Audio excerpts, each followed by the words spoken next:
We are on the brink of cannabis being legal across the country to it being a part of our natural, normal lives. I want people to understand what cannabis can be and not just the stigma. As I was developing my cooking skills, I started realizing that there's a place for all this with my love for cannabis.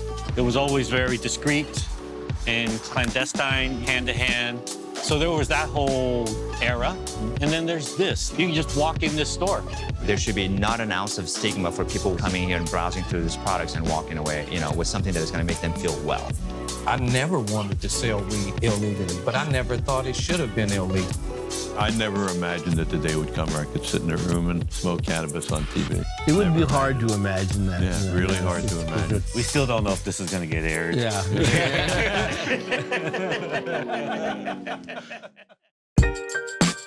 I'm a street cook. Even before I was a street cook, I was a street person. I'm out there doing things whether it's approved or not. My whole existence in this world is to nourish and feed people. I want this show to be about the power of us as humans to come together again. Let's not make assumptions. Let's not make stereotypes. And from there, we can start to talk about these things and maybe understand each other. Whether your beliefs differ from mine, we're breaking bread.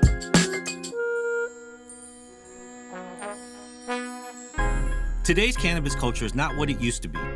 What was criminalized is now fair game and good money. Weed is gentrifying all around us.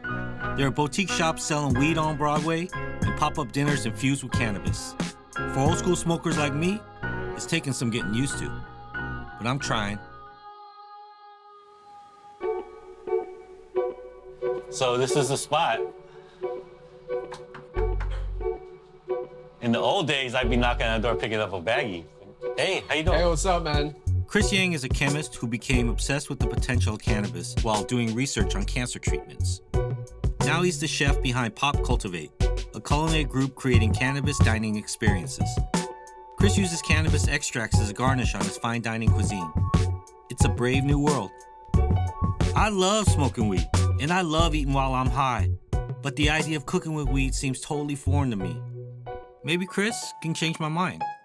So we're gonna make some oil concentrates for later tonight. So this is what you get after you take dry weed, put it into that process machine, and it'll spit out the concentrate. This has everything full spectrum in there. So do you need all the chemistry equipment to make this?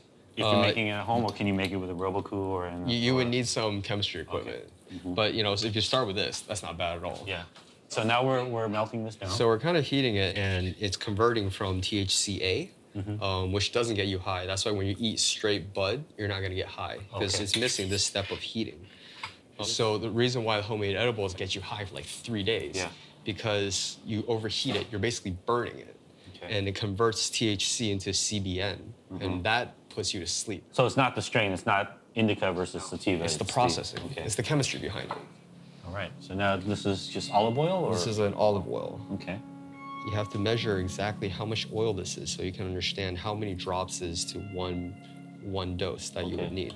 Basically, it's a calculation of, okay, I want 1 dose to be 5 drops. And then I reverse it to say, okay, well, how much THC is in there? How much oil do I have to put in to get to that ratio? So I've completely separated the process of cooking food and putting cannabis into it. So you cook the food separately. You cook the food as food. Yes. And then you treat the cannabis as cannabis. As cannabis. And then you decide from there how to infuse. Yes. Okay. So now we have a THC cannabis olive oil. So this is just your straight up Chris oil, like your signature oil. Yes. Okay. And this oil is and I'm making it at the concentration that I want. Okay. That's friendly for plating fine dining plates. So then that's coming like a cracked pepper on like a water, right? Absolutely. It's a garnishing almost that we're doing. Now we're gonna start make some ganoush. Do you need the pick? Yes, that'd be great. So why are you doing this? Is this a money-making venture? Are you doing it for the good of the future of marijuana? Cultivate is a way of merging my 2 passions, science and food. Okay. And forging that path of, well, how do we change the perception and understanding of what people think about what cannabis is? It's responsible recreational consumption of cannabis. You know, people enjoy it. They consume it in a way that is very responsible. They can control how much, and they don't leave too high. So this is really something important to you. You really want people to understand. I want people to understand what cannabis can be, and not just the stigma of, you know, back alley pickup from a dealer, you know, roll up a joint blunt somewhere and just kind of smoke in secrecy. Hey, why are you talking shit about my life? Well, no, man, that's what it is, and now I think there's more to it now. I know. Go for it. So now, once I get that texture kind of down, kind of like it, and the flavor's nice, then you can kind of infuse it. You're gonna infuse this whole thing? Yeah, I'm gonna infuse this batch of it. Okay. And so are you measuring the amount that goes in? I'm counting the number of drops that go in, and that's how I measure it. How many drops did you put into this batch, which is this batch is I put 20 drops in there. 2 cups of baba ganoush, okay. Yes.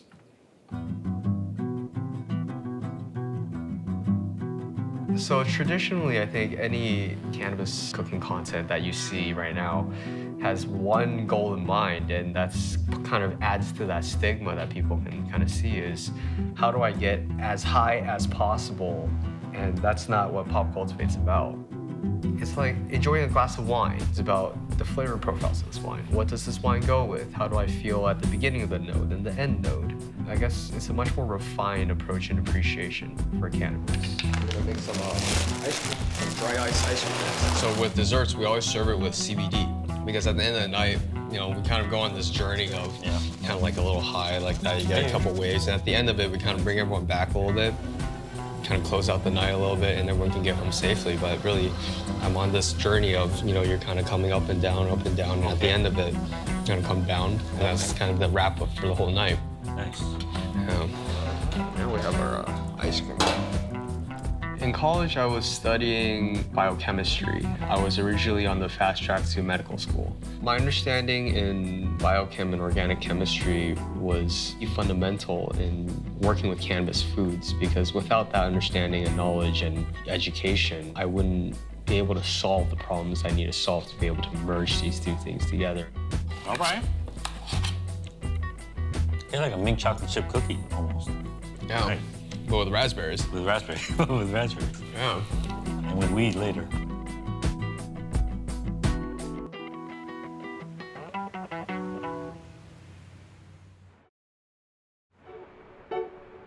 From the food lab to the beat lab, I'm heading to the legendary Village Studios, where the titans of rock and roll and hip hop have laid down tracks, frequently on and about marijuana.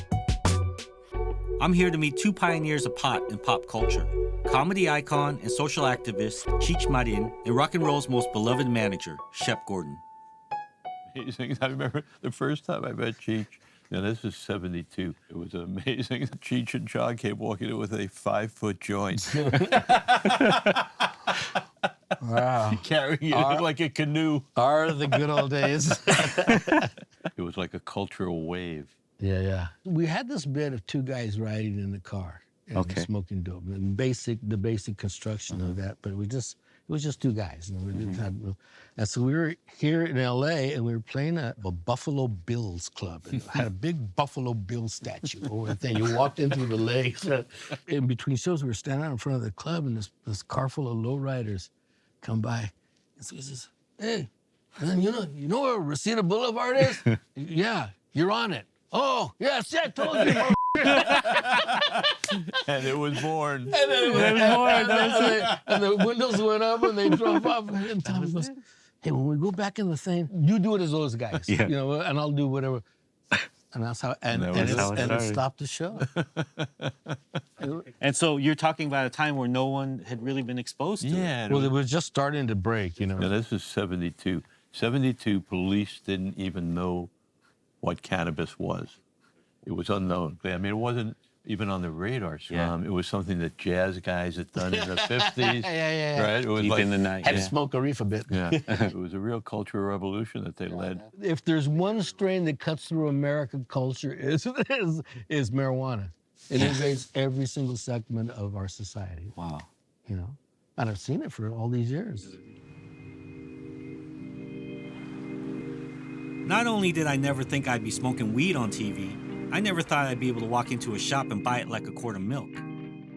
Now that weed has gone mainstream, boutique shops like MedMen have become ground zero for the commercialization of cannabis. MedMen is in the business of mainstreaming marijuana, right? Making marijuana part of regular day life in America, right? It's not a quote-unquote pot shop. This looks like a store. It's not It is a store. Not even it looks like a store anymore. It's a store, right? And it doesn't have any of the tropes of the clandestine tropes of having to go through a double door. There's nothing in the ordinance that thou shalt have metal bars, thou shalt tint the windows. It was, again, the legacy of decades of prohibition. If you want to come and buy cannabis products and make cannabis a part of your lifestyle, this is the way to do it. There should be not an ounce of stigma for people coming here and browsing through these products and walking away, with something that is going to make them feel well. You have access, you have information, you have, somebody who's supporting you through the process. Okay, I'm gonna go shop. Edibles are always good. Cookies are delicious. Okay. I love these. Okay. These are mints. So this is very popular. Yeah, the Bliss. Yeah, the Bliss pen. You can grab a couple of pre-rolls here. Why make it hard? All right. Sunblock here. So we have 8, 10 products. This is a good day. That's a good day. This is a good day. All this came out to about $360. An eighth is like 65, so a half ounce. Like one. Chefs do math. Okay, all right, okay. All right, man, any receipts in the bag. Thank you so much. And I get a receipt. Weird thing is, like, it still doesn't feel real, Did I just walk out with 2 bags full of cannabis and I'm standing here on Broadway and 7th Street? Like, no one's, like, following me? And that's retail. That's 2018. And that's cannabis.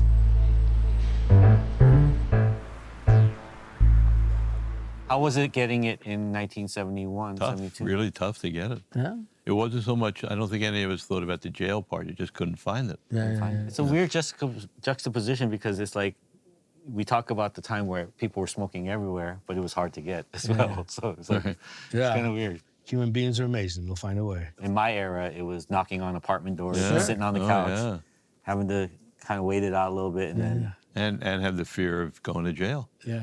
As we sit here, 32 states have some form of legalized marijuana, whether it be recreational or medicinary. That boulder's rolling downhill right now. So anybody that wants to step in its way does so at its own risk. Every governor of every state that has the benefits and the taxes of marijuana is absolutely for the legalization of marijuana. And there's more of those people than there are people that are throwing boulders in their way. Yeah. It's inevitable. I hope that at some point they do what Canada's doing, which is let the people out of jail who are sitting in there for not doing anything to anybody. While entrepreneurs and chefs are safely selling cannabis, thousands of men and women are still in prison for nonviolent cannabis-related crimes. Virgil Grant came up selling weed out of a liquor store in Compton. What started as small over-the-counter sales quickly turned into a large-scale distribution network, making Compton the capital of the chronic movement. You can take it back like hip-hop does to Cool Herc. There's a corner, there's a block, there's a light post where it all starts. This is where it all starts. There were always spots in Compton prior to me. Weed was being sold in Compton prior to me. Yep. It's just that when I grabbed hold to it, my thought process is I'm not gonna be on the street corner selling a bag of weed. I'm gonna sell to the ones that's on this corner or that's supplying the corners that are selling the weed. Yeah. Transactions and everything all happen right here? Behind that counter. Behind that counter. Yeah, so how things worked was that you don't talk to me, you don't ask me for nothing. It's all just like that. Like, of course, you just can't come in and buy weed and go. Yeah. You had to come in and purchase something. So I got mine, the store had to get there. Yeah. That was golden rule. Come in, probably get you a half pint, bag of chips, whatever, soda, whatever. Next thing you know is, okay, I got you. Slide it right on in the bag. Yeah. 20 under the thing, boom, boom, boom. When you look at what we did, it didn't look like drug dealing. Yeah. It was like, and I never called it drug. We always called it the herb movement. Herb movement. You know, it was the herb movement. Like any beat movement or dance movement, or I was a taco movement. It's that. It helped take care of the family. You know what I mean? So I never looked at it like, oh, I was a drug dealer. You know what I mean? I wasn't out here selling crack or anything. You know what I mean? You're selling vegetables. Vegetables. All of that stuff lies in the language too. Oh, well, right? it's right? always. It lies in the way people talk about, each other. The or narrative. others. Not only the narrative, but the legalities of what happened is it created the image of a drug dealer, but it wasn't. It wasn't. By 2008, Virgil owned 6 medical marijuana dispensaries licensed by the state of California. But those days were still the Wild West for cannabis business, and the feds raided his stores and locked him up for 6 years.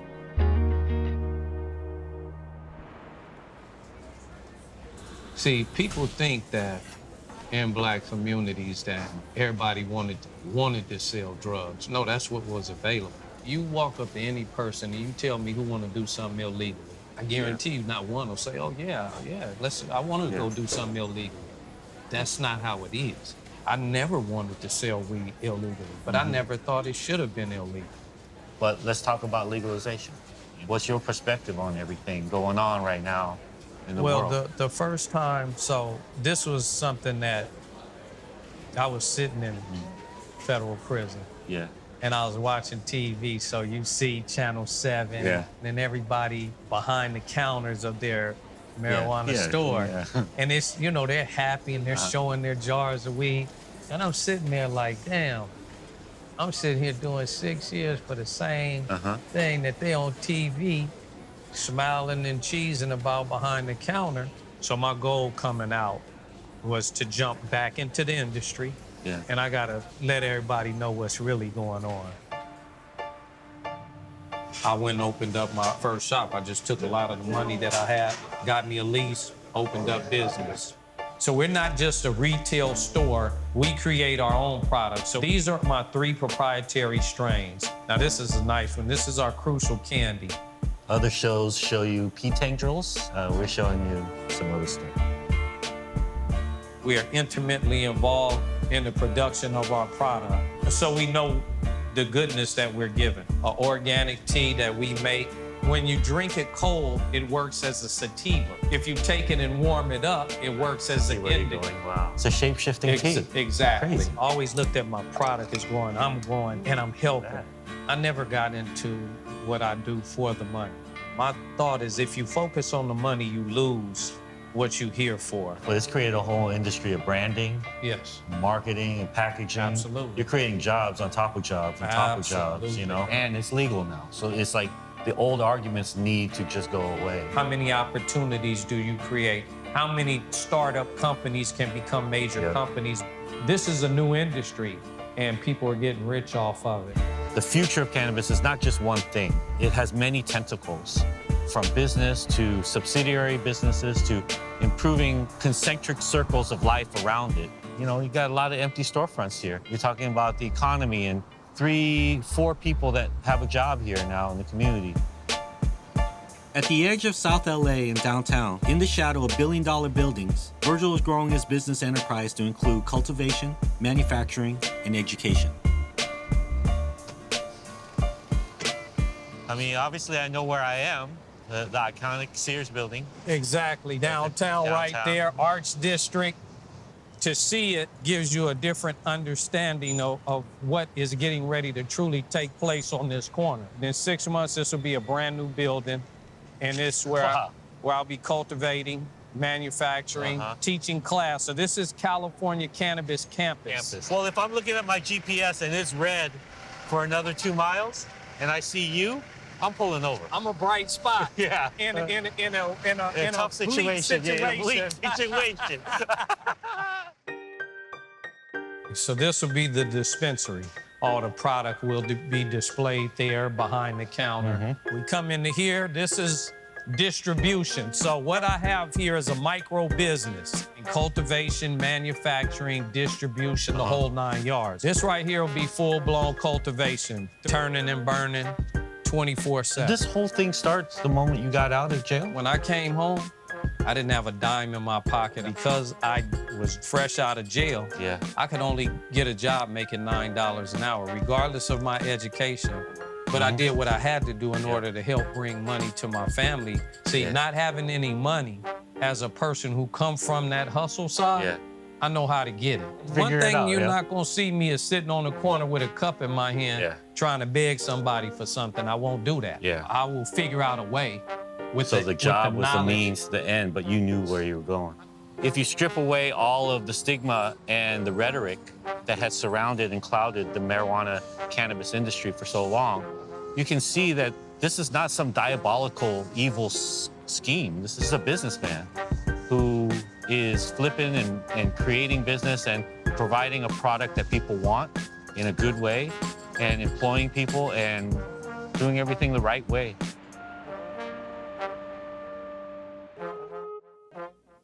Where do we go from here? You experienced one movement, or revolution where it wasn't around, no one knew anything about it, then everyone's smoking it. I think for most of us who have been smoking for 30, 40 years, the attraction has been the unlocking of our brains, which is a powerful thing and a tough thing to do. And we do it, without an opioid, without liquor, without things that really damage you. We haven't yet really seen the powers that it can unlock in your body. Yeah. We're starting to get a hint of it now. And as it becomes more part of the culture, it's infused in foods that we eat and grains, all those kind of things. So that's how it will. This may change our lives in ways that we cannot see. You cannot even foresee at this point. I think at this point, you are what you eat. Yes. Thank you, guys. Thank you so much. Thank you, Chief. Hey, my pleasure, brother.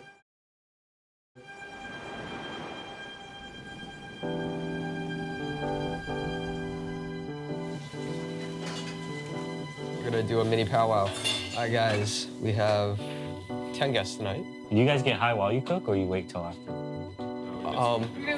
Yeah. But I know you have. Cultivate to me has changed. Like the first few times that we did it, we were like, yeah, let's put on a dinner and get everyone high. And now it's so much more experience-based. It's done in a very tasteful way. So why shouldn't people be able to experience it? I can't wait to experience it tonight. What's up, man?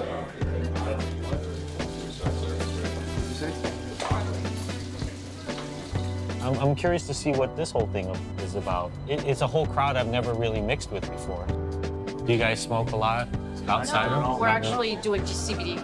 Just CBD, huh? You've never really been stoners your whole life? No. I've always wanted to like it and never have. There are two people that say they don't like weed. My old, younger punk rock self, this guy right here on the shoulder, It's like, are you either down with the shit or you're not? And this guy over here is telling me, open up your mind a little bit, and maybe it's not only one gateway to weed anymore. And if you just take CBD and all those effects, like that's, great for your body and, it won't scare people. Yeah. So guys, thank you so much for being here. This is a special dinner. It's a Pop Cultivate chef's table. Everything is optional infusion for anyone who wants and doesn't want any infusion. Please let us know at a given time. We can switch and opt in, opt out throughout the night. This is our first course. It's a shrimp toast with sesame seeds, a sun-dried tomato aioli, some curly scallions, and a wedge of lime. Enjoy. Make sure I saw him dosing, and most of it is towards the front right here. This looks good. We have a cream miso soup, a salmon mi kui. It's somewhere between salmon sashimi and smoked salmon. Oh, wow. Cream of miso stock. So if you just pour it over into your soup, and then you can kind of enjoy it and kind of mix in all the flavors. I'm so excited. It's amazing. This is good. It's really good. I love watching. Designing a experience is very different than just designing a menu. Designing a menu, your job is done as soon as the plate's set on the table and the diner takes that bite of food. In designing a full experience, there's a whole new dimension of time that happens from the first hour to the second hour to the third hour to 3 hours after the dinner. It's all considered part of that design that has to be accounted for. It's like looking at art. What differentiates one piece of art to another piece of art? It's how you feel about it. In front of you, you have a red Thai curry gnocchi with Patagonian mussels. It's really incredible. I can definitely feel more of a body high. Really? It's a whole other experience. Herb-crusted tri-tip with a celery root fennel puree, fried garlic, Chinese broccoli. Yes, with a mint chimichurri on top. It's on point. So tasty. I'm walking away from this thing really, really impressed. It's like being a kid again. It feels like the night is forever. That's what I'm really appreciating about what Chris is doing here. I could easily walk away from today not with a good feeling or a bad feeling, but a confused feeling, you know, but walking away feeling like I connected to the spirit of it. Chris, whether he intended it or not, has created that moment within me, probably for each of them as well in their own different ways, and being energized and inspired by it, to be honest. This guy's chilling now. He's kind of got both feet up on the couch, and he's like, all right, I let this one pass. You guys won me over today.